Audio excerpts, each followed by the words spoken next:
बिस्मिल्लाहिर्रहमानिर्रहीम अस्सलाम वालेकुम। सबसे पहले इस लेक्चर में आपको वेलकम। इस लेक्चर में शामिल है numerical problems 4.6 to 4.10 of chapter number 4।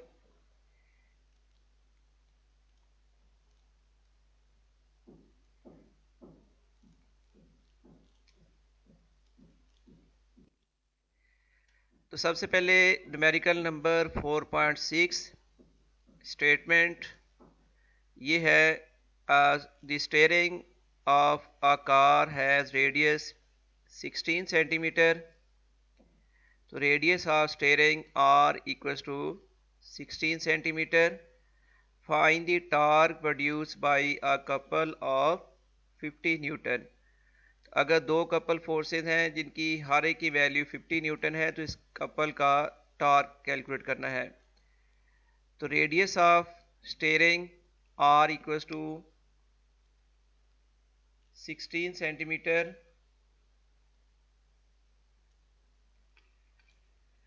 तो फिर distance between the couple forces वो L इक्वल्स टू आ जाएगा 2 मल्टीप्लाइड बाई 16 सेंटीमीटर 32 सेंटीमीटर। और इसको मीटर में कन्वर्ट करें तो सेंटीमीटर को मीटर में कन्वर्ट करने के लिए आपने 32 डिवाइडेड बाई कर देना है 100 मीटर। तो इस तरह distance between the couple forces L equals to आ गया 0.32 मीटर। अब ये एक बात मैं क्लियर कर दूं कि स्टीयरिंग का रेडियस 16 सेंटीमीटर है तो डिस्टेंस बिटवीन कपल फोर्स से फिर 32 कैसे हो गया। देखिए ये स्टीयरिंग का सेंटर है और सेंटर से लेकर इसकी जो स्टीयरिंग व्हील है वहाँ तक का जो डिस्टेंस है सेंटर से लेकर इसकी बाउंड्री तक या रिम तक वो डिस्टेंस होता है रेडियस। यानी यहाँ से लेकर सेंटर तक रेडियस और दो कपल फोर्सेस के यहाँ जो डिस्टेंस बनेगा वो फिर रेडियस का डबल हो जाएगा। तो ये देखिए रेडियस प्लस इधर से भी रेडियस की इक्वल लेंथ आ गई। तो इस तरह कपल फोर्सेस के दरमियान जो परपेंडिकुलर डिस्टेंस है वो 2r के इक्वल होगा यानी रेडियस का डबल। तो कपल फोर्स 50 न्यूटन, टॉर्क हमने कैलकुलेट करना है। टॉर्क का फार्मूला है force multiplied by distance between the couple forces L। तो 50 मल्टीप्लाइड बाई 0.32 ये वैल्यू आ जाएगी 16 Newton metre.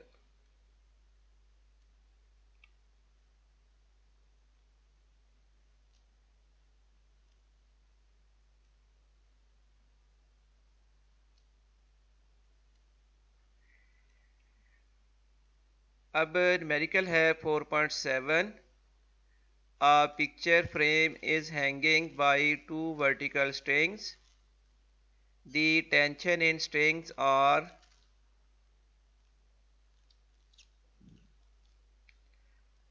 3.8 Newton and 4.4 Newton. Find the weight of the picture. तो देखिए ये एक पिक्चर है जिसको दो स्ट्रिंग के साथ सपोर्ट किया गया है और एक स्ट्रिंग में टेंशन T1 है, सेकंड स्ट्रिंग में टेंशन है T2 और ये इस पिक्चर का वेट एक्ट कर रहा है वर्टिकली डाउनवर्ड।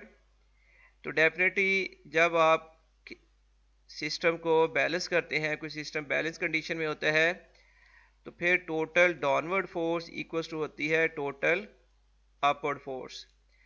तो अपवर्ड फोर्सेज हैं T1 और T2 तो टोटल अपवर्ड फोर्स हो जाएगी T1 प्लस T2 जिस मीन के W weight is equals to T1 plus T2। तो tension in the first string T1 3.8 newton, tension in second string T2 is equals to है 4.4 newton. Weight of the picture W calculate करना है। तो फिर balance condition में total downward force यानी weight equals हो जाएगा total upward force T1 plus T2। तो 3.8 न्यूटन प्लस 4.4 न्यूटन और ये इक्वल्स टू आ जाएगी value 8.2 2 Newton. So weight of the picture is 8.2 Newton.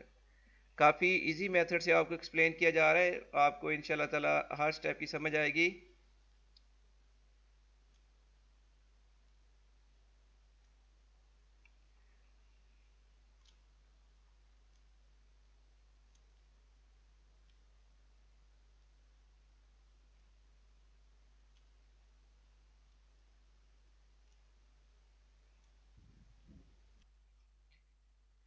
अब देखिए जी, numerical 4.8, 2 blocks of masses 5 kilogram and 3 kilogram are suspended by the two strings as shown in figure.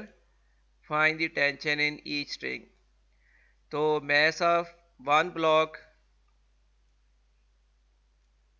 M1 वो है 3 kilogram और mass of second block M2 वो है 5 kilogram, इस तरह figure में शो किया गया है।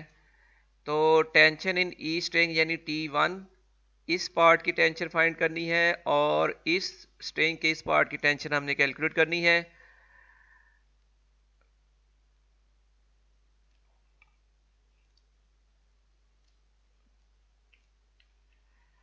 अब देखिए कि अगर इस पार्ट की हम टेंशन कैलकुलेट करें तो टेंशन का फार्मूला होता है, टेंशन जब बैलेंस कंडीशन होती है तो फिर tension equals to weight of the body. ये बॉडी है जिसका वेट जिसका मैस M1 है, इसका वेट हो जाएगा M1G। ये जो छोटा ब्लॉक है जिसका मैस M1, इसका वेट हो जाएगा M1G। तो फिर इस पार्ट की टेंशन इक्वल टू आ जाएगी M1G के इक्वल। तो T1 इज इक्वल टू आएगा M1G, वैल्यूज पुट करनी है 3 मल्टीप्लाइड बाई 10, तो T1 की वैल्यू आ गई 30 न्यूटन, यानी इस सेगमेंट में जो टेंशन है वो 30 न्यूटन के इक्वल आ गई है। और जब ये इस सेगमेंट की इस पार्ट की हम टेंशन कैलकुलेट करेंगे तो ये टेंशन T2 इक्वल टू आएगा टोटल वेट सस्पेंडेड। तो बच्चों टोटल वेट अब आ जाएगा टोटल मैस। टोटल मैस क्या है, इस पार्ट के साथ सस्पेंडेड मैस है 5 किलोग्राम प्लस 3 किलोग्राम। तो यानी इस सेगमेंट पर जो मैस लटक रहा है वो 3 किलोग्राम प्लस 5 किलोग्राम। तो इस मैस को हम G से मल्टीप्लाई करें तो वो आ जाएगी वैल्यू ऑफ टेंशन। फिर T2 इक्वल टू आ जाएगा M1 ये प्लस M2 इंटू G। तो 5 M1 की वैल्यू है 3 प्लस 5 इंटू G की वैल्यू 10, तो ये 3 प्लस 5 होता है 8, 8 multiplied by 10 equals to 80 Newton.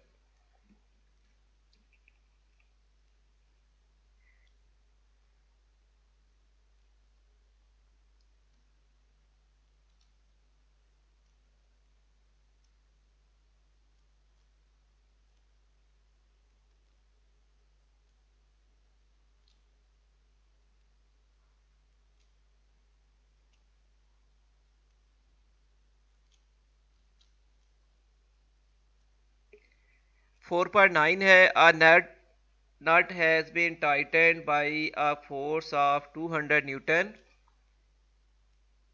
using 10 centimetre long spanner. एक बार याद रखिए कि ये फोर्स की वैल्यू है 200 न्यूटन और स्पैनर की लेंथ है 10 सेंटीमीटर। तो जब स्पैनर को नट को टाइट करने के लिए या लूज करने के लिए यूज़ किया जाता है तो बेसिकली हम उसमें टार्क प्रोड्यूस करते हैं, और टार्क प्रोड्यूस करने के केस में स्पैनर की जो लेंथ है वो हो जाती है उसका मोमेंट आर्म। तो force to tighten nut F1 ये है 200 न्यूटन।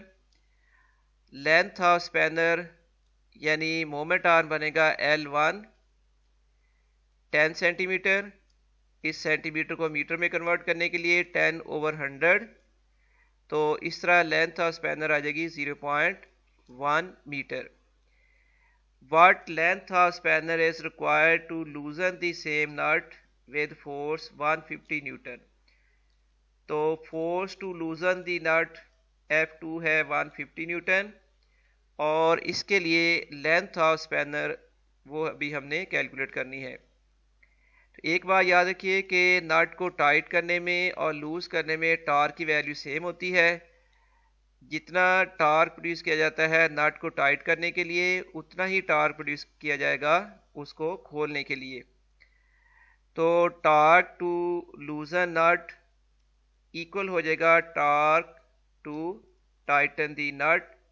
लूज करने के लिए फोर्स है F2 और लेंथ ऑफ स्पैनर है L2, तो टार्क हो जाएगा F2 मल्टीप्लाइड बाई L2। और नट को टाइट करने के लिए फोर्स थी F1 और उस स्पैनर की लेंथ है L1, तो इसका टार्क हो गया F1 मल्टीप्लाइड बाई L1। हमने L2 की वैल्यू फाइंड करनी है, तो ये जो F2 है यहाँ मल्टीपल राइट साइड में ओवर में आ गया, तो L2 फिर इक्वल टू आएगा F1 multiplied by L1 over F2। अब वैल्यूज पुट करें, 200 मल्टीप्लाइड बाई 0.1 ओवर 150, तो 20 ओवर 150, और ये वैल्यू आ जाएगी 0.133 मीटर। लेकिन अगर सेंटीमीटर में कन्वर्ट करना हो, जो कि ज़रूरी नहीं है, तो इसको फिर आप 100 से मल्टीप्लाई कर लें। तो 100 से मल्टीप्लाई करें, मीटर को सेंटीमीटर में कन्वर्ट करने के लिए मल्टीप्लाइड बाय 100, तो सेंटीमीटर में ये वैल्यू आ जाएगी 13.3 सेंटीमीटर।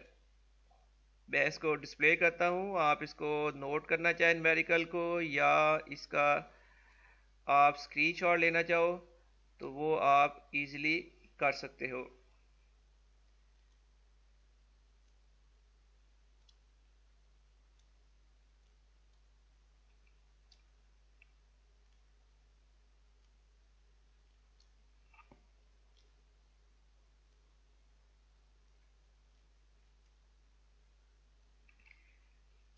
टेंथ न्यूमेरिकल है, a block of mass 10 kilogram is suspended at a distance of 20 centimeter from the center of a uniform bar 1 meter long। यानी एक बार है जिसकी टोटल लेंथ है 1 मीटर, और एक इसके फलक्रम से यानी सेंटर सी है, यहाँ से 20 सेंटीमीटर पर एक ब्लॉक सस्पेंड किया हुआ है, ये जिस तरह नजर आ रहा है। उस सस्पेंडेड ब्लॉक का मैस है 10 किलोग्राम। तो mass suspended M equals to 10 kilogram. तो फिर लोड, इस मैस की वजह से जो यहाँ पर लोड एक्ट कर रहा है, लोड की वैल्यू हो जाएगी W के इक्वल। W इक्वल्स होता है mg। तो M मल्टीप्लाइड बाई M की वैल्यू गिवन है 10 और G की वैल्यू होती है 10 मीटर पर सेकंड स्क्वायर। तो 10 इंटू 10 आ गया 100। तीसरा यहाँ जो लोड एक्ट कर रहा है यानी डाउनवर्ड डायरेक्शन में जो फोर्स एक्ट कर रही है वो आ जाएगी 100 न्यूटन। और इसके लिए मोमेंट आर्म की वैल्यू हो जाएगी AC। तो मोमेंट आर्म AC की वैल्यू 20 सेंटीमीटर, जो कि मीटर में आ जाएगी 0.2 मीटर। और ये जो फोर्स F के लिए मोमेंट आर्म है वो है BC 50 सेंटीमीटर, और ये वैल्यू आ जाएगी 0.5 मीटर।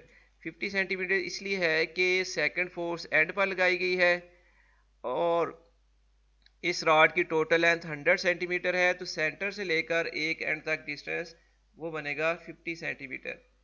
तो हमने ये फोर्स F कैलकुलेट करनी है।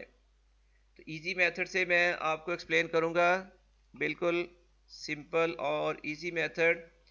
जब सिस्टम बैलेंस है, C पॉइंट पर सिस्टम बैलेंस है, तो बैलेंस सिस्टम के लिए प्रिंसिपल ऑफ मोमेंट्स आपने पढ़ा था। बॉडी और सिस्टम इज बैलेंस्ड या body is balanced if sum of clockwise moments is equal to sum of anti clockwise moments. तो at point C clockwise torque या क्लॉकवाइज मोमेंट आप इसको लिख लें इज इक्वल टू है एंटी क्लॉकवाइज टॉर्क।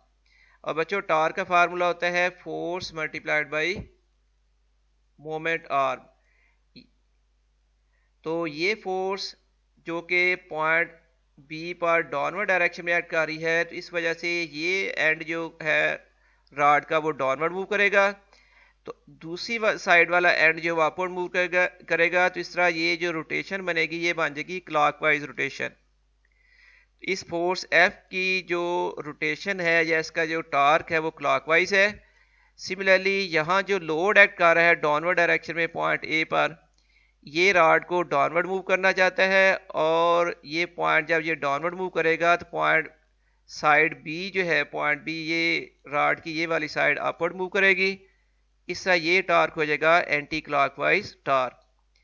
तो फिर क्लॉकवाइज टार्क हो जाएगा फोर्स मल्टीप्लाइड बाई इसका moment arm B C equals to anti clockwise torque हो जाएगा लोड मल्टीप्लाइड बाई इसका मोमेंट आर्म ए सी। अब वैल्यूज पुट करें, 50 multiplied by 0.5 equals to L की वैल्यू थी 100 मल्टीप्लाइड बाई 0.2, तो 0.5 एफ इक्वल्स टू आ जाएगी वैल्यू 20। हमने एफ फाइंड करना है, तो ये 0.5 राइट साइड में ओवर में ले जाएं, तो इस तरह एफ की वैल्यू आ जाएगी 40 न्यूटन।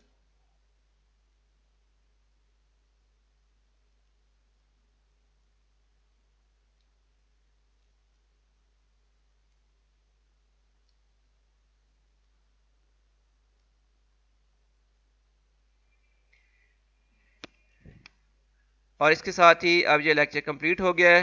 मुझे उम्मीद है आपको ये लेक्चर इंटरेस्टिंग और इजी लगेगा। मैं अब आपसे इजाज़त चाहूँगा। अल्लाह हाफिज़।